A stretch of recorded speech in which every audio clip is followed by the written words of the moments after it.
in fact long before we had television. A handicraft teacher from Burnley in Lancashire fought the authorities to bring teaching by visual aids into the classroom. That man was Sam Hanna. He had the foresight in the 1930s to see that many of our old crafts were dying and had to be recorded on film before they passed away and were forgotten forever. Sam is now in his 90th year and has just had a book published about the fight to bring lessons to life in the classroom.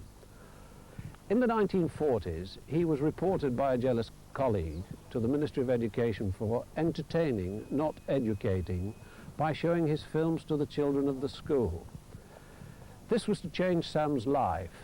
2 school inspectors travelled from London to investigate the complaint, and after watching a film on handloom weaving, filmed by Mr. Hanna, engaged him in a pilot scheme to show his educational films and how to teach with the aid of cine-screen and projector.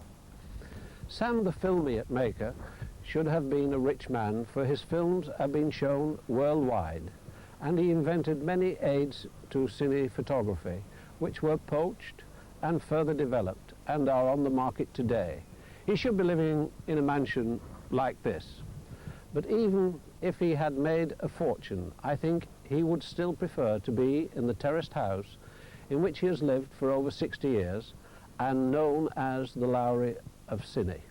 Let's go and meet Sam Hanna and learn more about his life and the book, Better Than Chalk and Talk, which he has written. A fascinating story, the life of a school teacher, 1800s, at the age of 12, known as a half-timer. What exactly was a half-timer? I went to work in a weaving shed with my mother, half-time, mornings 1 week and afternoons the other. I was doing, many children did learning to weave. And then, like most children, you went at 14 years of age to an apprenticeship. That's right. And the apprenticeship was? I was an indentured apprentice to cabinet making. And that took you 5 nights a week, night school? Yes, I went more. Yes, I went for weekends too, Saturday as well. 5 nights a week on Saturday. And why did you do so much studying? I wanted to improve myself. And from that you became a master craftsman. You gained a teaching diploma. That's right. And then you taught at night school. That's it, yes. You taught the children, or not the children, the apprentices. And then you applied for a probationary teacher's position with Burnley Council, is that right? I did, yes, yes. And do you remember your first day as a full-time teacher? Yes, I was appointed to teach at Abel Street School in Burnley. And at that time I had an Austin 7, and very few teachers had a motor car in those days. And when I got to school, and the school gates with my little Austin 7, they said I was showing off or swanking. I never thought otherwise. And I think I started off, you know, wrong note with my staff, because I wasn't doing anything wrong, but they accused me that I was boasting and showing off. And you cast aside your uniform of a cabinet maker and wore the clothes of a school teacher? Yes, oh yes, yes. How were you dressed then? Just the ordinary lounge suit, similar to what I'm wearing now. Ah, yes. And then, after that, you had in the morning a break and you went into the staff room, that very first morning. Well, I was going to go in the staff room, and I was politely told that that was only for the academics. The craft teachers didn't partake of their company.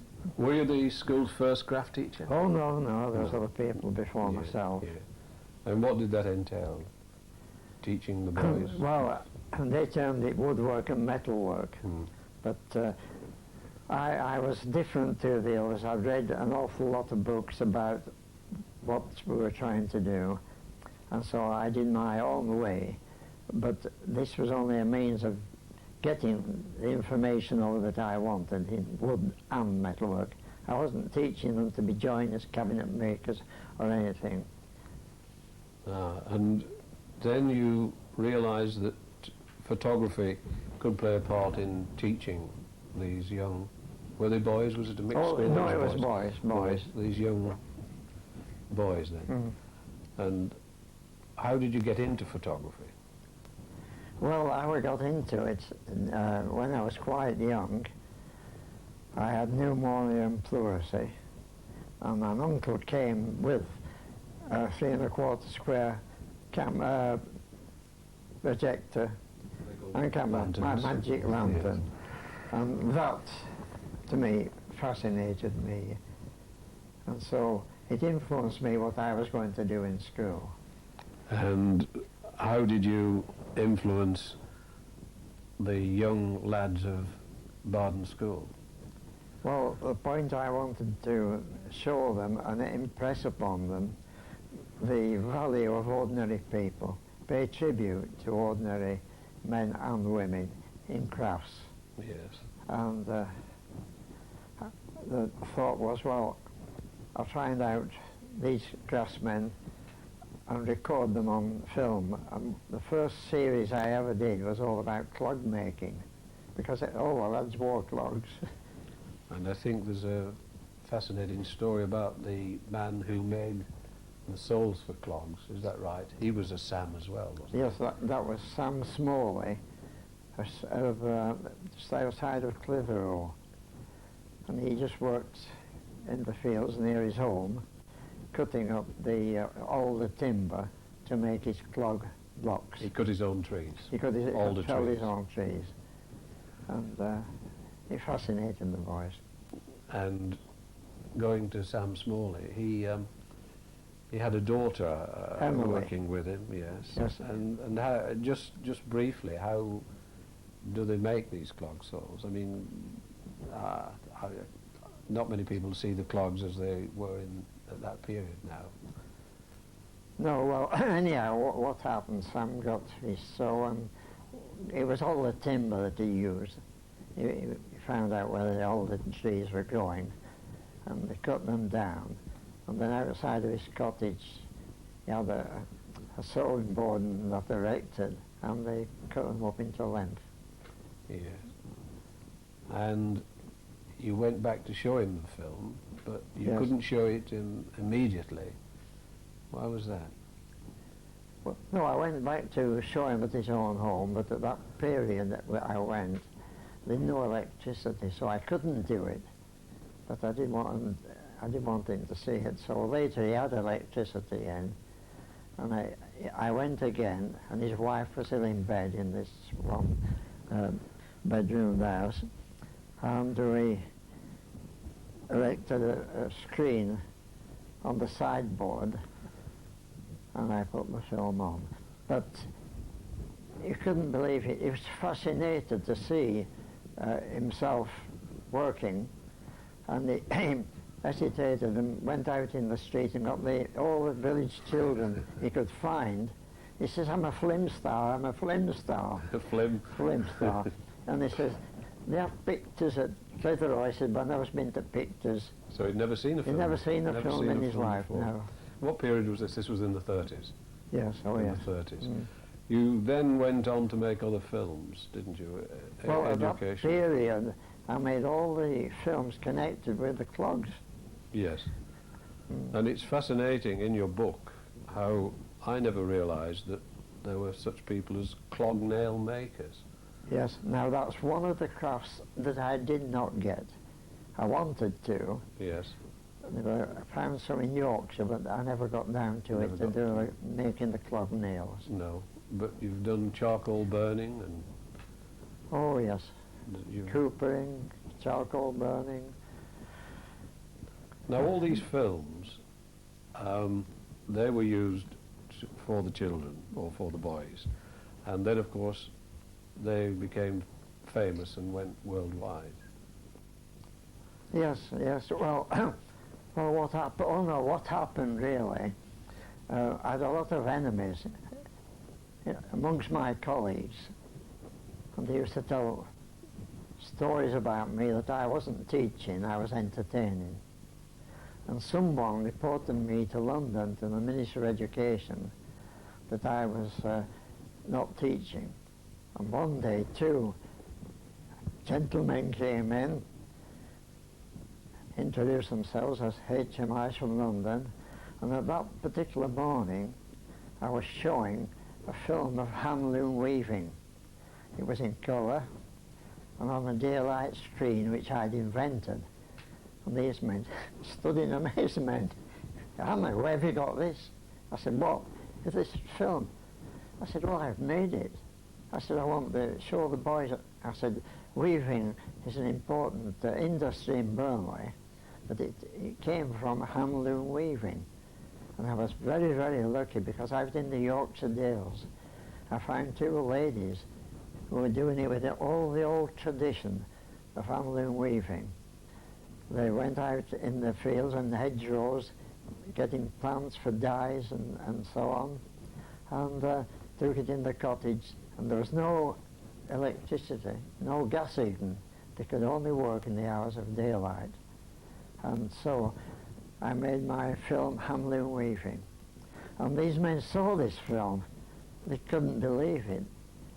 It was just fantastic. They said, "You've done this, Anne?" I said, "Yes." I didn't know. So, well, they said, "Look, you know, you're doing the right thing." They said, "Wonderful is this."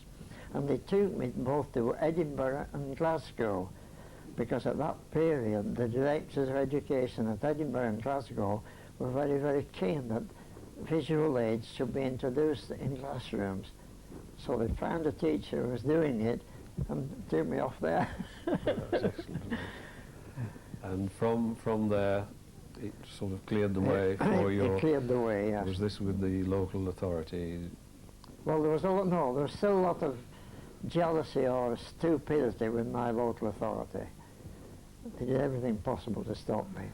I can't understand that, but can you understand why they tried to do that? No, I can't really. It wasn't because you'd infiltrated into the teaching profession? No. Well, you see, at that period when I was a student, Harold Thornton, he was the principal of the School of Art at that period, and Harold's hobby was making pottery. And he wasn't favour with them. And so I made a film of Harold making pottery. And this upset them? Yes, that upset them. But then I was asked to go around to various schools up and down the country to show what I'd done. In fact, you went to Wales, didn't you? And Yes, Dr. Yarworth Pete in Wales introduced me there, and I did filming in Wales. And this was done during school time, holidays, and... Oh yes, mostly holidays, but they got me leave of absence to go during school time. But at that time I had an assistant who was called Leslie Lead, one of my old scholars. But yes, I got permission from time to time to go and do filming. And now, further on, you decided it would be good if schools had cine libraries. Did that come to fruition?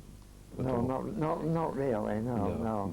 But it would have been a good thing. They should have done, yes. Yes. And then your name became sort of synonymous with this filmmaking, and everybody wanted to see your films.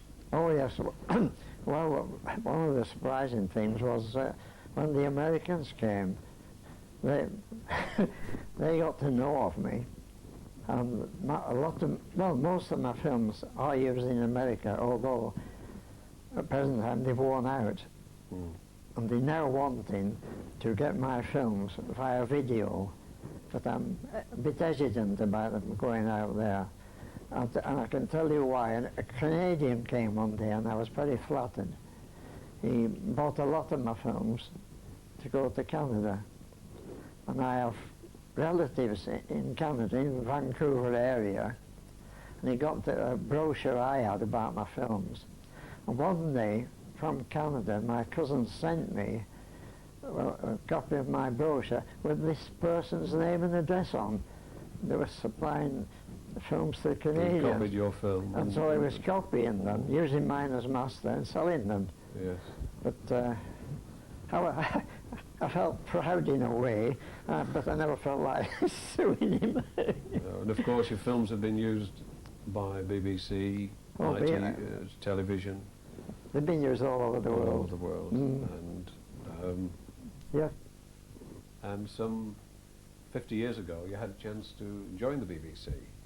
Yeah. Was that as a cameraman or directing or? Well, anyhow, what happened there, I was invited to go down to London to put on a film show for members of the BBC, which I did, and they liked them. And then I was invited to the studios, and they asked would I like to join them. I couldn't believe it. So I said no, I didn't want to join them, that'll shoot them. And I forgot now, I think they paid me about £10 for doing that. I was delighted. And sadly, it was the day that my mother died. They got a message there that my mother had died and I had to go back straight away. But there it was. And they did offer me a job, but I said no, I didn't want to join them. You've no regrets? I wouldn't have no regrets at all. Because you can still be an individual as Sam Hanna. Yes. Yes. Now, you have made many films. I believe Prince Charles, when he was a very young toddler, received one of your films. Well, yes, well, what happened really, I made a film of red squirrels up in our Lake District for our own children. And they were delighted with it. And then the children said, Dad, send one for the new baby. So I wrote, may I send one for Prince Charles? And they said yes.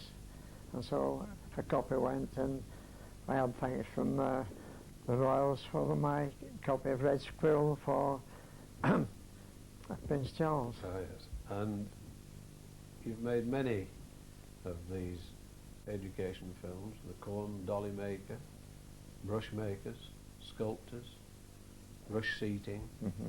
Which is your favourite? Well, I like all of them. You like To them? be truthful, yes. Each aspect of each one is different, but I like all of them, really. And many of them were done in colour before 1939. Mm. That must have been something. It was so.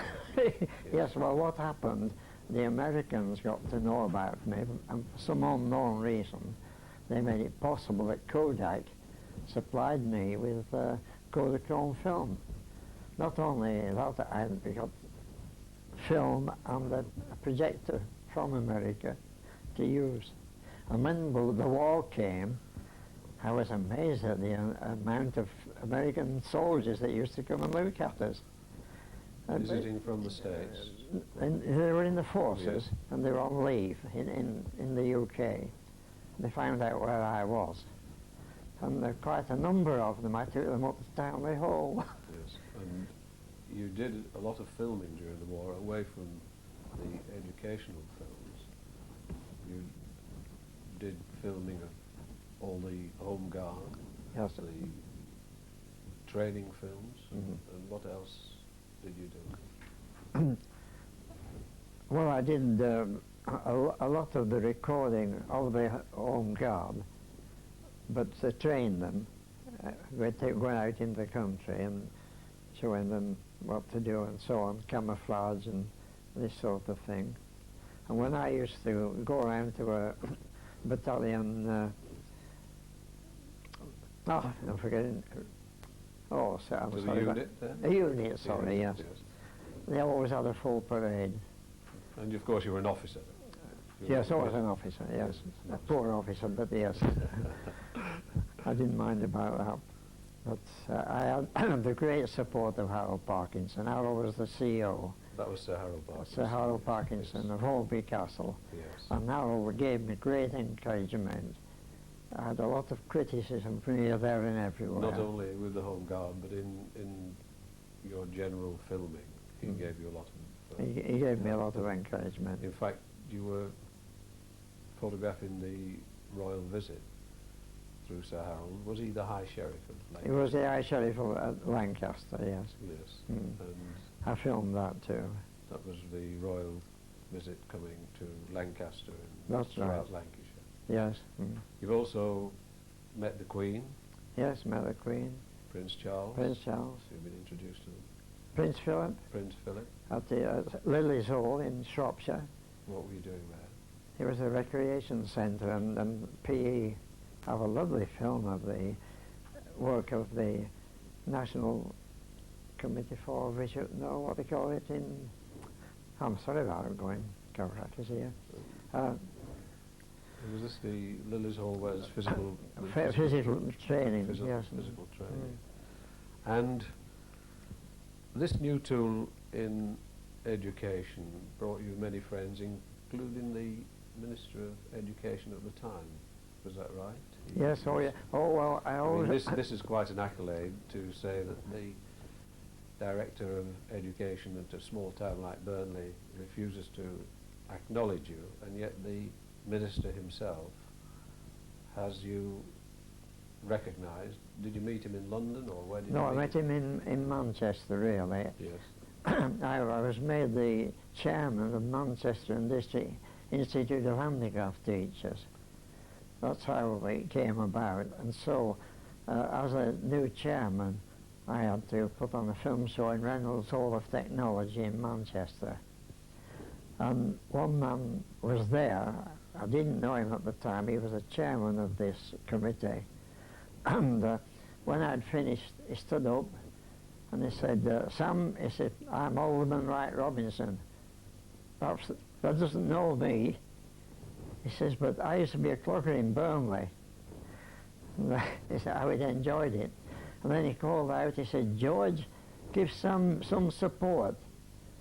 And I found out that George was the Minister of Education, George Tomlinson. Well known. And so George said he would help me. And from that, the Minister of Education started to take notice and what I was doing and approve of it. And your objections were overcome then, the objections from the Education Authority in Burnley? It seemed to drop off, but one of the funny parts was our Director of Education never forgave me, really. And one of his excuses were that he couldn't afford to pay for the rooms to be blacked out. So I easily got over that. I invented... These were the classrooms? The Yes. classrooms, yeah. I invented the daylight screen. And I used my own many times, but they didn't know I had this screen. And so it was made of just ordinary paper. And at that period I was making films on accident prevention with Burnley Police.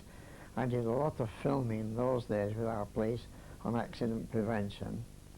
And he said he'd love to have them used in school, but he couldn't black them out. But I overcame that by introducing my daylight screen.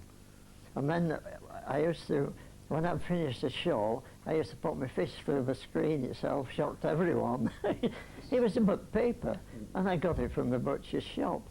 Now, you were very inventive, and lots of those things that you thought of have been copied.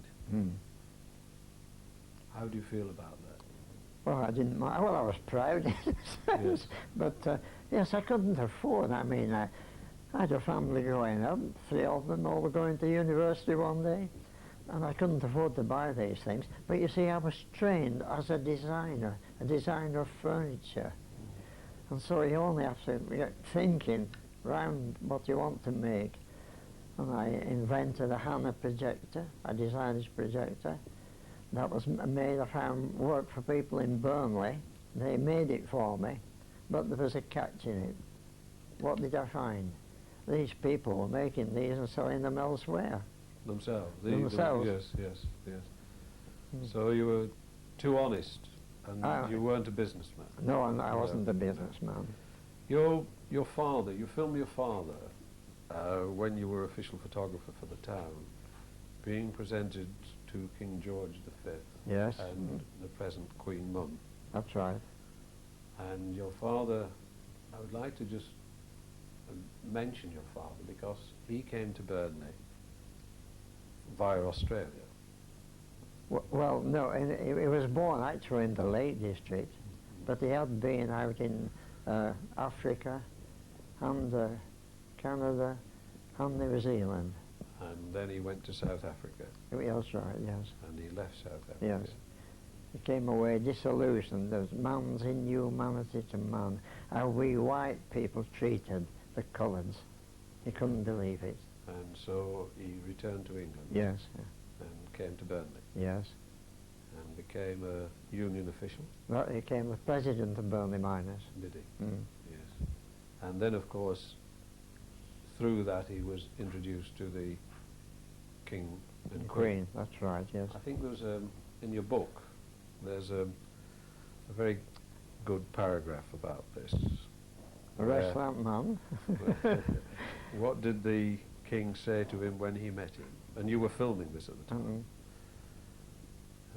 I believe King George spoke, and to quote your book, the king spoke to my father, I'm told you have worked down the pit all your life. It doesn't seem to have done you any harm. And your father replied, well, sir, it hasn't done me any good. Much of the amusement. That's quite true. Dad was right spoken. He wasn't afraid, you know, and he expressed himself. But while that was going on, though, I was out through a window in the waiting room to photograph the train coming in. And when I got on the station and set my camera up, somebody shouted out, arrest that man. And so Charlie Picking was the policeman that told me to put me through the window onto the platform, but another policeman on the platform threw me out through the window. Oh, it was really funny. And there was a policeman guarding my car because I had a camera fixed up on a tripod on top of my car. So I climbed up on top of my car and continued with my filming. And you got that excellent film of your father being introduced. Oh yes, yes. To His Majesty. Well, Sam, you've got determination from your father, and I think that the book is excellent reading. And if the viewers want a copy of the book, obviously it is local. Where can they obtain, apart from yourself? Where can they obtain Bob in Sussex. Bob seems to be handling all this. My son, yes. Bob. But they are in the local libraries here. Yes, they are in the local libraries. Mechanics. Well, Sam, it's been a great pleasure meeting you and reading your book. And thank you very much for letting us come into your home. It's been a pleasure. It's been a pleasure for me too. Thank you very much, sir. Thanks.